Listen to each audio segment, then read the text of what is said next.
Sir John Logan Campbell. I'm often referred to as the father of Auckland. I was born in 1817 in Edinburgh, Scotland. After qualifying as a doctor, I set off in 1839 looking for adventure in the Antipodes. Australia did not appeal to me, so I crossed the Tasman, where I was fortunate enough to become one of the very first Aucklanders. With fellow Scotsman William Brown, I took up residence on Motu Korea or Brown's Island, only a month after the signing of the Treaty of Waitangi in 1840. We waited, hoping and believing that Waitemata would become the new capital. No town could lie on a more beautiful spot on the slopes of that shore. Looking down the harbour, we stood entranced in mute amazement at the wonderful beauty of that glorious landscape. But a town would one day sit like a queen on some part of the Waitemata Isthmus shores, we implicitly believed, and this belief shaped our future lives. So when Hobson declared Auckland as his choice, we were ready. We came to town, pitched our tent at the beach in Commercial Bay, and started trading. Brown and Campbell, the capital of New Zealand. A few boats and canoes on the beach, a few tents and breakwind huts along the bay, and then a sea of fur, stretching away as far as the eye could reach.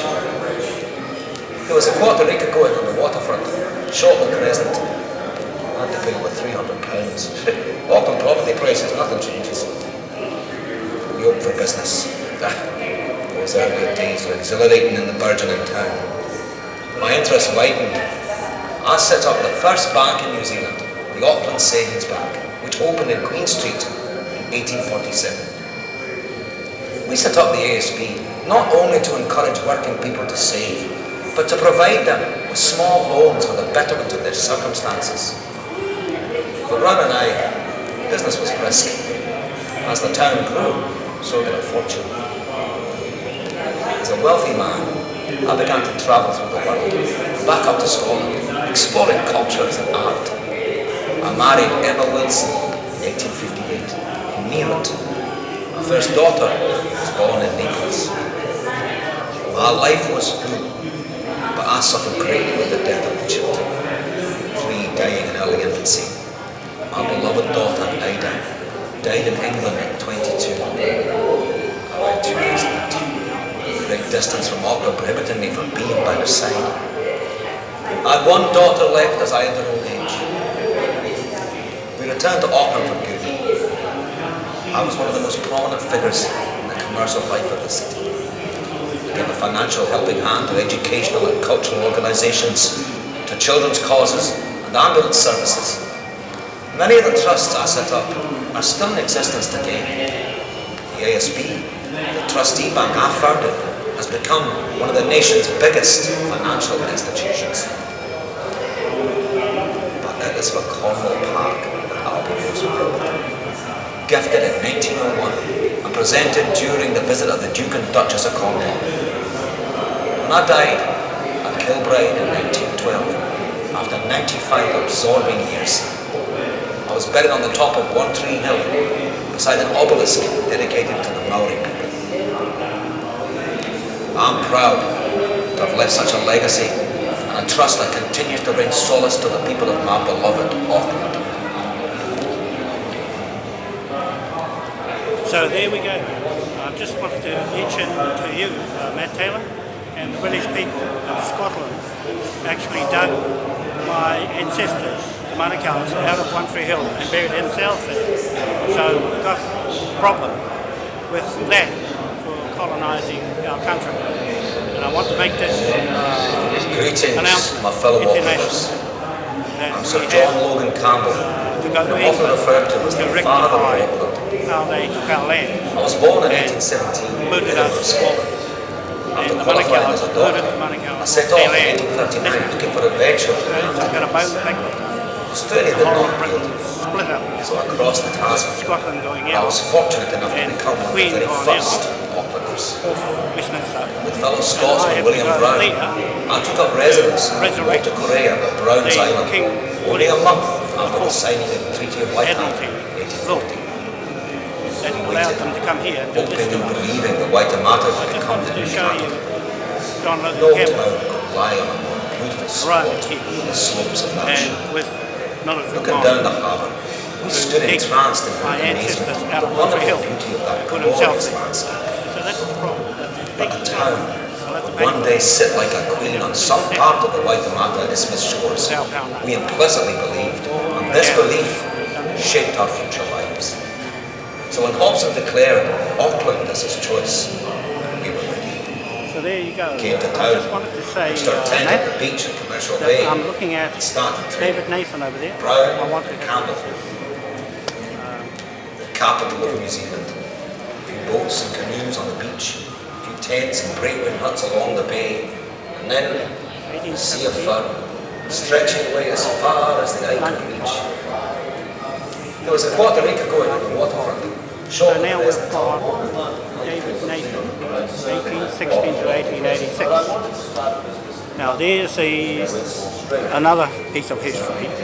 I'm just having a look around now. John Buck over there.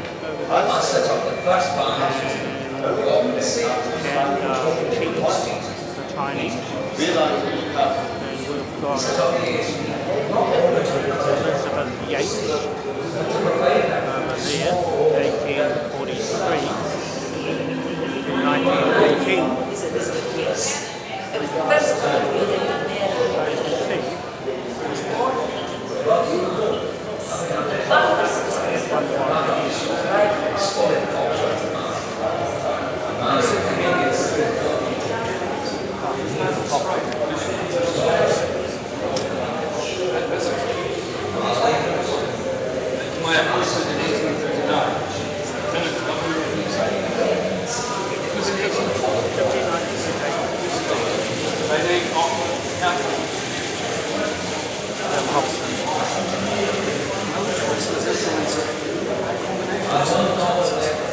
Central position, facility and safety, utility of the soil, available for carrying out purpose.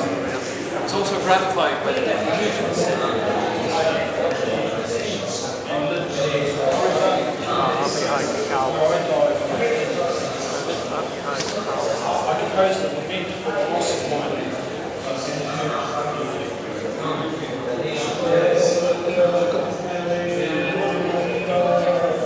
So they've got their history, but no mention of Manukau, Wanoa and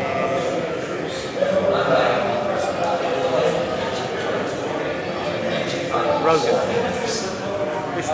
Rogan put it all together. Dedicated to the Maori people. That man's not about the population. I'm proud to have left such a legacy So they've come here and to trust put that themselves on their land. And the British people, they've come as Scotland, Ireland, Wales and England. Now there's only Wales and England left. The other two have buggered off and have Sensation of British media. Well, We were nicknamed the All Blacks by the press, and the name seems to have stuck to me. When I returned to Auckland in 1906, there were thousands of this very wharf here to greet. Dick Sennett was there, Premier, the Mayor of Auckland, Sir Arthur Moyers. to my chief up on One Tree Hill in Auckland. That's what I want to do. Like, just 7 years.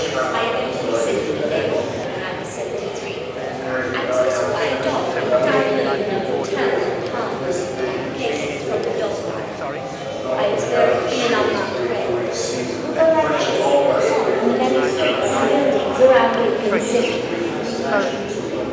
That's all I wanted to do. I better go outside now. This part of the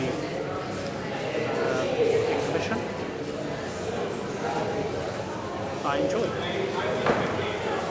this day. Just coming around.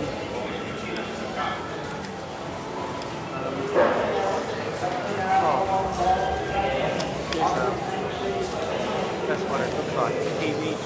It looks like a PVI. Over there.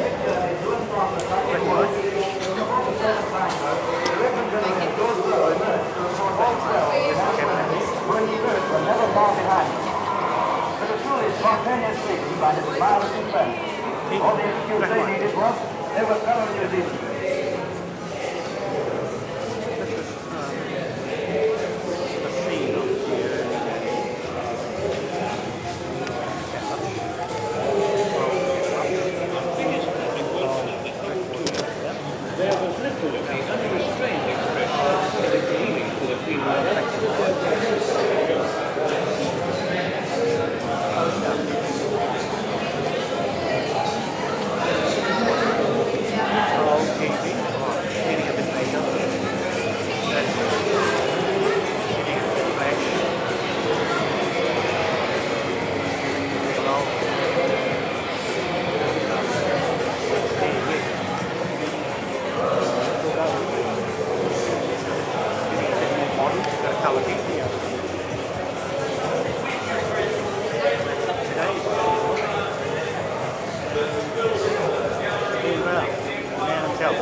Well, I enjoyed myself, James, and all our crew, eating.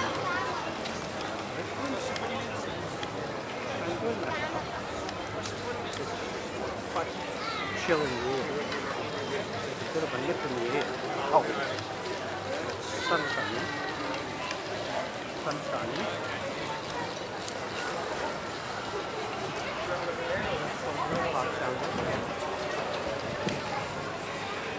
I'm just going to time now. Okay, enough. Have a good day. This start.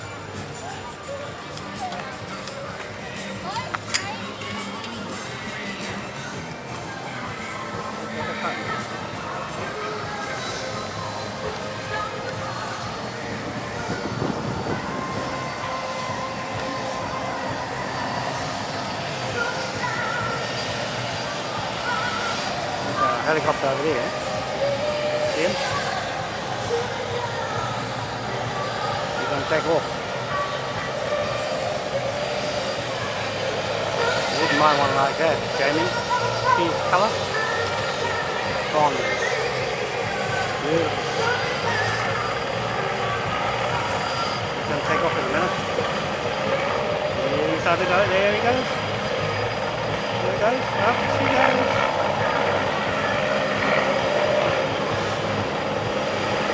Up she goes. You just gotta get one of those. Gotta get one of those. There you go. Okay. So, thank you very much today, folks, for watching my video. Today is Sunday, still Sunday, and I'm enjoying myself. Beautiful, beautiful. And to you people in Britain, I just want to let you know that we're having a 175-day celebration today for colonising our country.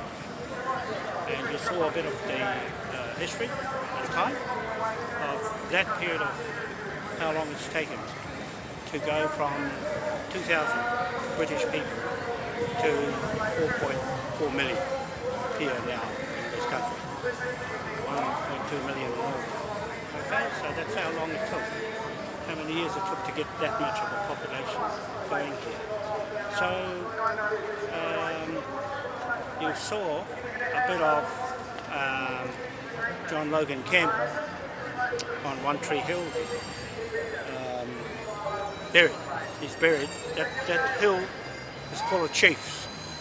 And Mohi Manukau, Te Mati Mohi Manukau, saw them pull all his chiefs buried in there as a sacred hill to our people. Dug them out and put a white man there. That's very offensive. You're going to pay for that. And it's going to be removed. I'm going to tell you right now, it will be removed. The obelisk is to Maori people. There's no such name of tribe as Maori. There is only native. That's what I want to say. The Maori name and the iwi is an invention of the Crown Corporation and the Queen.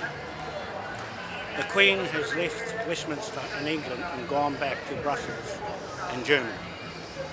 I'm going there as the surrogate King of England, King William IV, as his commercial trading bank partner with his pound notes and his coins as our currency, and as his authority of how they all got here on his Admiralty, High Court of Admiralty, court-martial laws.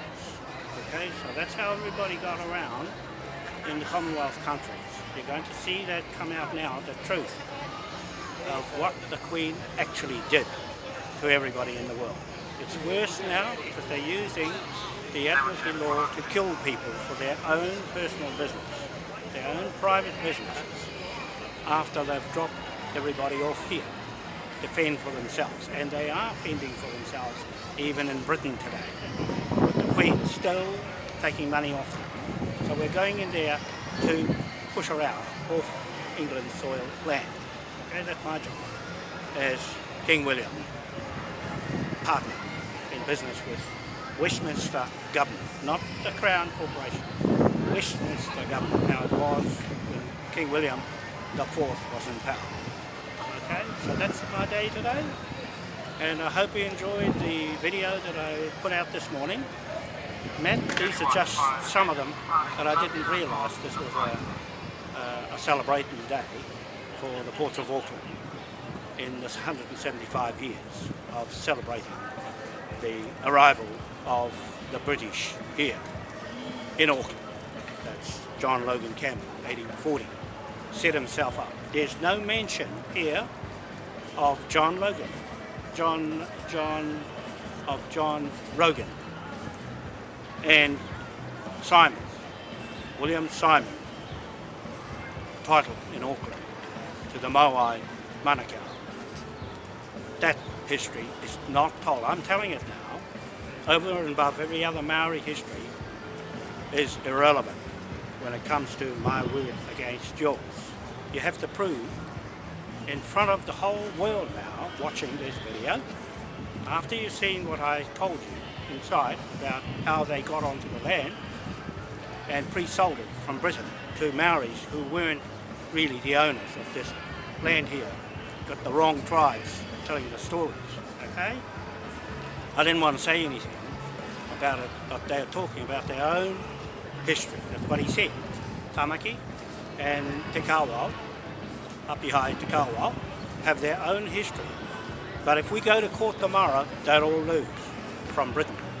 The High Court of Admiralty and King William in Britain, they will lose any sort of case against Moai and King William's crown. Okay? That's all I wanted to say today.